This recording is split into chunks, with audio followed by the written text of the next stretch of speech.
بسم الله الرحمن الرحیم. زه ګلزار حسین پراچینار لکمن خیلو کې اوسېږم.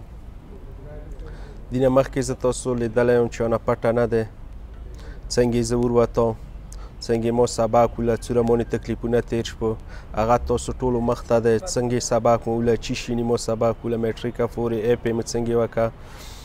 خو هغه نه بعد څه کله زه یو سکول کې 2014 نه ټیچینګ کوم، نو 2014 نه اوسه پورې بیا یوه ویډیو مو ځونه کړې وه، هغه مو میډیا ته فیسبوک ته ویر کړې وه.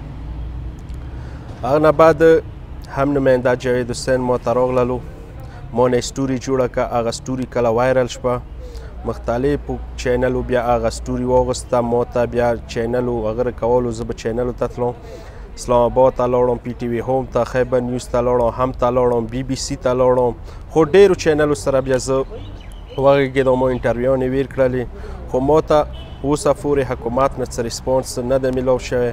ما ته به کولو فرایټو کسانو ورته کال کولو، بهر ملکونه، پاکستان کې مختلف قسم ته ادارونه ما سره یې وکړو، مالي امدادیه وکړلو، چې څه واسطه کېده هغه یې ما سره وکړلو. خو حکومت طرفه ما ته اخري بیا 92 چینل نه ضیاءالله بنګ سره ما خبرې وکړې، هغه ما ته وویل چې ته ما ته فشار ته راشه، ته ما سره آمنې سامنې کښېنه.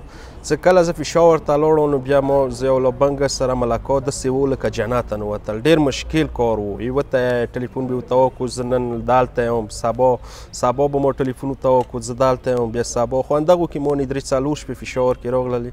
اخري دا څه ما ملاقات ورسره وشو، څه ملاقات مو ورسره وشو، کېناستم، هغه سره ما فکچر راووسته. هغه د ما ته انشاءالله دا کار په هفتې کې نه زه کوم، زه به تا ته دغه جاب فرمیننټ کوم.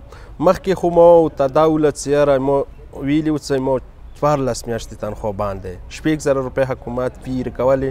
هغه څه کله ایجنسی پاټه کیفیکي کې زمت شپله و نه هغه تنخواهان یمونی بند شپلې.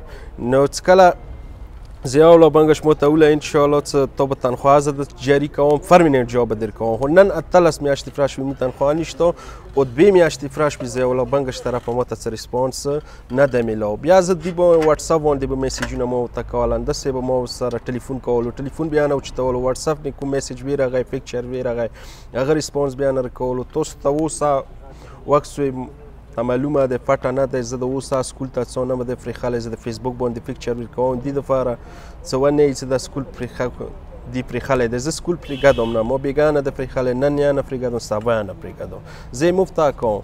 خو بیا پی ټي آی حکومت تحریک انصاف مو دې ته ډېر امیدونه و چې دا تحریک انصاف دی، دا به انصاف چلی. خو اوسه پورې تحریک انصاف طرفه کوم ایجنسیو کې، کومو ضلعو کې ډیسیبلیټي ته سکالرشپ میلوېدې یا فی پړنه 5,000 روپۍ تنخواهانې میلوېدې، هغه نه نشته. نوره فیسیلیټي خو پرېږده. زه حکومت ته دا یم چې تا ډیسیبلیټي ته 2% کوټه ویر کړي دی. نو 2% کې پاکستان کې سترګې وغړوه، څوره دماکې وشوې، څوره کېږي، هغه وجې نه څوره ډیسیبلیټي نن راووته. اوسه پورې 2% کوټه دی. 2% کوټې کې هغه 100 پوسټونه چېرته رسي یا 20 پوسټې راشي. اوس پی ټي سي ټیسټ و، جي پی ټي سي ټیسټ کله ما وکړلو نو هغې کې کوم ایجنسۍ 48 پوسټونه دي، 48 کې یو ډیسیبل دی.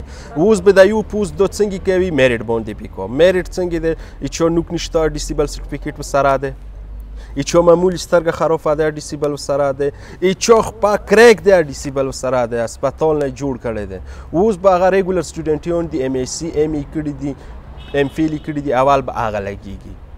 موږ غونده کې غریبان کسان به هغه سر وي. خو ما خو ډېر فریاد وکړو، وزیر تعلیم پورې ما فریاد وکړو، خو ما فریاد ته چاغویک ونه نیوللو. دلته کورمې کې امني ته زه بار لاړم، پولیټیکل ایجنټ ته به زه بار تلم، ډایرکټر ته به تلم، هر چي ته چور ته وویل چې پلنکي ته لاړ شئ زه به ورته تلم. خو ما ته به صرف دوره وویله انشاءالله تا کار به وشي. خو څه کله ته نفیس نه رووتی بیا به ته نه په ویر وم. د دې مقصد خو دا نه دی که نه چې ته ما سره وعده وکړې بیا وعدې وفا نه کوې ته ما سره. خو کار خو دا دی چې اول چا سره وعده مه کوه، یوه هغه ویر که ټیکنه ویر که چې دغه پورې به دا کار زه کوم وشه ویلې ته داسې ورته یایې چې یوې هفتې کې یا یوې میاشتې کې هغه د امیدو کې چولی دی هغه اخري تنګ شي. خو زه تنګولی والا نه یم جي، زه تنګېږم نه. خو ما پی ټي آی حکومت نه دا ګیله دی چې په کار دی چې موږ هم د وکړي ډیسیبل ته د کوټه زیاته کړي او کوم ډیسیبل زیات هغه ته د شپې شلویر کی دا خو نه کنه څه ته ته څه ټیسټ وکړه ډیسیبل مو غونډه کې ډیسیبل هغه څه د دوره تکا چی ته چې دې زنه لوډ شي فشار کی واد شپې وکړي ټیسټ بیا ټیسټ وکړي یو ټیسټ کې نمبر کم بیا ته څه نه ته میریټ کې نه راغی بیا خو نشپه کنه بیا خو دینه نور کسان هارمونی کنه څه وخت ما ته ډېرو ډیسیبلو داسې وله څه وخت ته دوره تکلیفونه دوره تعلیم او دوره میډیا باندې د خبرې راغی انټرویوانې د راغی خو بیا پاکستان تا غم نه وکړه هغوی به ذهن کې دی چې سبق پیدا نشته خو سبق باندې خو زه پوهېږم که سبق یې که نوکرۍ نشته خو انسان زنده پاکستان کې چې ډیسیبل دوره مضبوط دي څه نن روډو ته ووتو خیرات غواړي دا خو نشپه کنه په کار دی څه ډیسیبل څه شي ته وکسه کنه چې بهر ملکو کې موږ کسو کنه څه هغوی د ډیسیبل دپاره څومره سهولات وي کور جوړوي هغوی ته ډیسیبل فیسیلیټي موجود وي او حکومت طرف ورته سکالرشپ دوره سکالرشپ لګېدلی وي ډیپټیان یې نه کو خپل کور باندې هغوی سکالرشپ یې خلي موږ پاکستان کې تعلیم وکړه او بیا یو سکول کې ټیچینګ از کوم یو هنر کوي خو بیا پاکستان حکومت څه لیفت نه ورکوي زه یو سرکاري سکول کې ډیپټي کوم دی وجې نه زه نه پرېږدم دا پاکستاني بچي دي 70 بچي او نه 2 بچي کمیوب شي ما دپاره دا کاپي دي دا غوټه خبره ده ویلې څه هغوی کایمو تنخوا نشته خو هغوی مستقبل رڼا شي دا ښه خبره ده زه یې ټولو شکریا ادا کوم ویلې ما سره مختلف قسم ته مالي امداد شوی دی چې ما سره څه خطه کړی دی څوره یې کړی دی هغوی زه ټولو شکریا ادا کوم ما ته ټلیفونونه کړي دي ما ته حوصله راکړې دی هغوی وجې نه زه نن تسلي یم او حوصله نوره بلنده شوي دی خو حکومت ته خاص کر زه وشه نوره دوی ته نه یم زه اوس اپیل کوم د ما آواز نور مخ ته ورسوئ عمران خان ته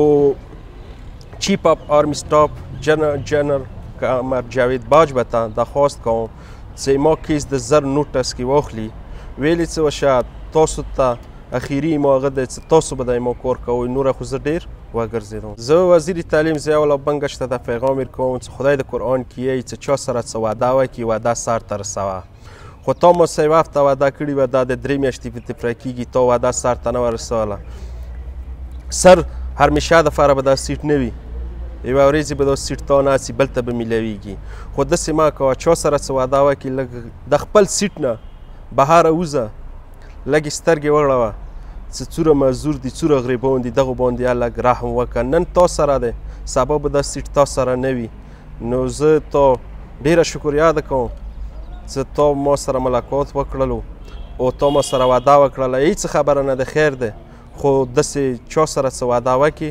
هغه وعده سر ته رسوه وسلام